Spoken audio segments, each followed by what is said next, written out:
पाठ 9 हमारे पाठ 9 का नाम है स्टीफन हॉकिंग। ज्ञान की बात।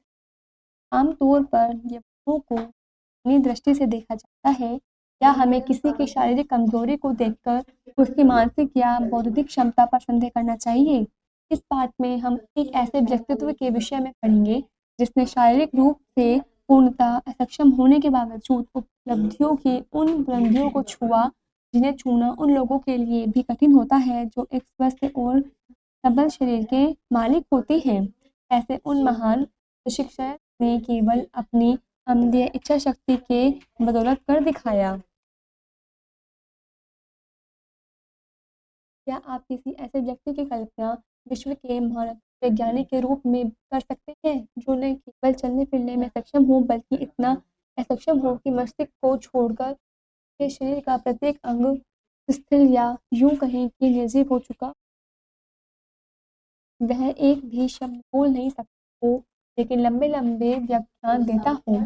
आप शायद इस बात पर विश्वास नहीं कर पाएंगे लेकिन यूनिवर्सिटी ऑफ कैम्ब्रिज में गणित और सैद्धांतिकी भौतिकी के प्रोफेसर रहे स्टीफन ऐसे ही विलक्षण व्यक्तित्व के स्वामी थे। उनकी गिनती आइंस्टीन के बाद सबसे बड़े व्यक्तित्वों में होती है। उनकी बुद्धिमत्ता, दृढ़ प्रतिज्ञा, उनकी जिज्ञासा और जीवन के प्रति उनके सकारात्मक दृष्टिकोण ने पूरी दुनिया के लोगों को प्रेरित किया। स्टीफन हॉकिंग ने अपने यह साबित कर दिया कि यदि व्यक्ति की इच्छा शक्ति मजबूत हो तो उसके लिए कुछ भी असंभव नहीं। स्टीफन हॉकिंग का जन्म 8 फरवरी 1942 को ऑक्सफोर्ड, इंग्लैंड में हुआ। पिता फ्रैंक हॉकिंग एक चिकित्सक अनुसंधान संस्था में रूप में कार्य करते थे और उनकी मां इसाबेल में के रूप में कार्य करती थी। स्टीफन की प्रारंभिक शिक्षा डांस स्कूल बचपन से स्टीफन ने आज की चीज़ों को जानने के प्रति कहा जाता है उन्हें कोई रेडियो या उसे ठीक करने स्टीफन के विज्ञान की पढ़ाई करें लेकिन उसकी रुचि गणित में थी। उनकी बात से उन्हें गणितीय समीकरण को हल करने में कुछ लोगों की पुराने इलेक्ट्रॉनिक उपकरण हिस्सों से एक कंप्यूटर ही बना डाला। प्रारंभिक शिक्षा समाप्त करने के बाद स्टीफन ने यूनिवर्सिटी कॉलेज ऑक्सफोर्ड में प्रवेश लिया और भौतिकी में प्रथम श्रेणी से स्नातक की परीक्षा दी। इसके बाद वे पढ़ाई के लिए कैम्ब्रिज चले। वहाँ उन्होंने परमाणु विज्ञान पर शोध प्रारंभ किया।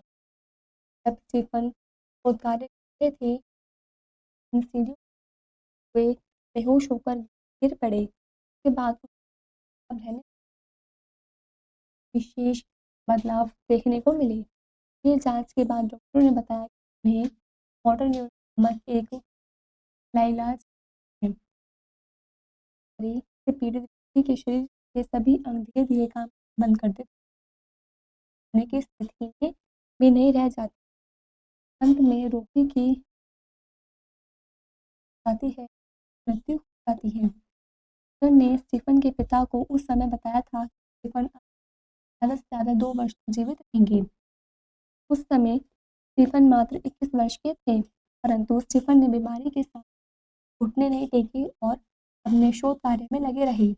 इसी दौरान 14 जुलाई 1965 को ही जेन गोल्ड नामक एक सुंदर महिला ने शादी की। हालांकि तब इनका पूरा दाहिना हिस्सा निर्जीव हुआ था वो सिक के सारे ही चल फिर पाते थे। धीरे धीरे उनके सभी अंग हो गए और वे व्हील चेयर आ गए परंतु स्टीफन ने कभी भी बीमारी को अपने पर हावी नहीं होने दिया।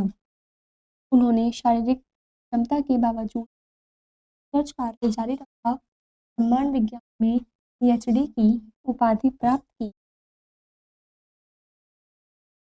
इसके बाद उन्होंने लंदन के गणितज्ञ रोजर लेरोज के साथ मिलकर ब्लैक होल पर शोध कार्य प्रारंभ किया।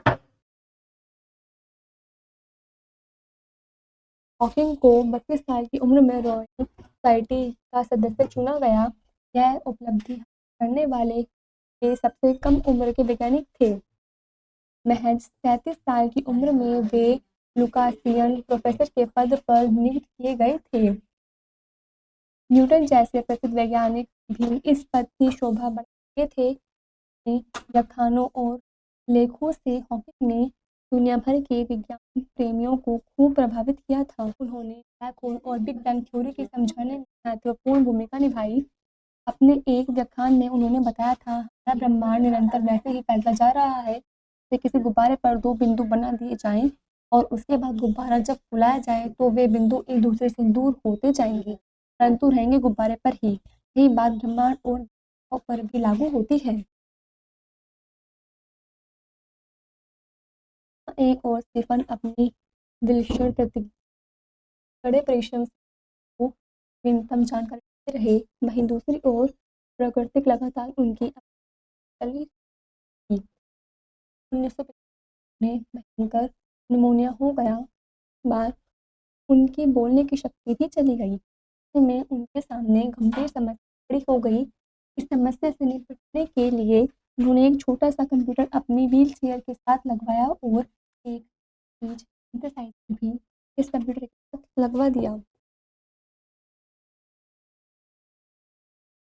अब उनके शरीर में केवल इतनी शक्ति थी कि वे कीबोर्ड के बटन दबाकर इधर-उधर आते जाते थे और स्पीच सिंथेसाइजर की सहायता से लोगों के प्रश्नों के उत्तर देते थे। पूर्ण रूप से शारीरिक तौर पर असक्षम होने पर भी स्टीफन ने हार नहीं मानी। समय-समय पर वे विदेश यात्रा भी करते रहे। वे जहाँ भी जाते वहाँ के बड़े-बड़े वैज्ञानिक उनका व्याख्यान सुनते।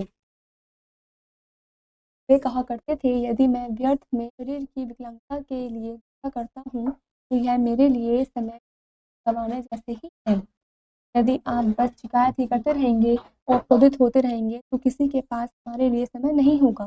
हमेशा व्हीलचेयर पर रहने वाले हॉकिंग किसी भी आसानी से दिखाई देते थे। कंप्यूटर और विभिन्न उपकरणों के जरिए अपने शब्दों को व्यक्त कर उन्होंने बुद्धि के बहुत से सफल प्रयोग भी किए।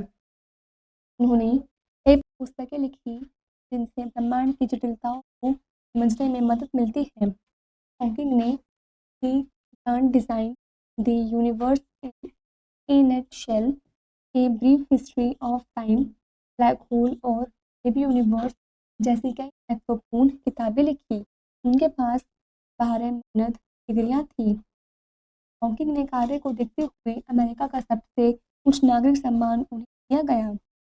इसके अलावा भी हॉकिंग को कई पुरस्कारों से सम्मानित किया गया, जिनमें royal society medal 1976, Albert Einstein medal 1970, order of the British 82, भौतिकी का वुल्फ अवार्ड 1988, प्रिंस ऑफ आदि प्रमुख थे।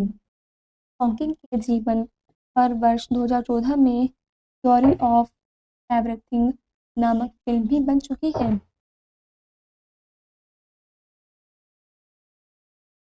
हॉकिंग कहा करते थे, मुझे सबसे ज़्यादा खुशी इस बात की है कि मैंने ब्रह्मांड समझने में अपनी भूमिका निभाई, ये रहस्य लोगों को बताए और मैं इस पर किए गए शोध में अपना योगदान दे पाया। मुझे गर्व होता है जब लोगों की भीड़ मेरे काम को जानने जाती।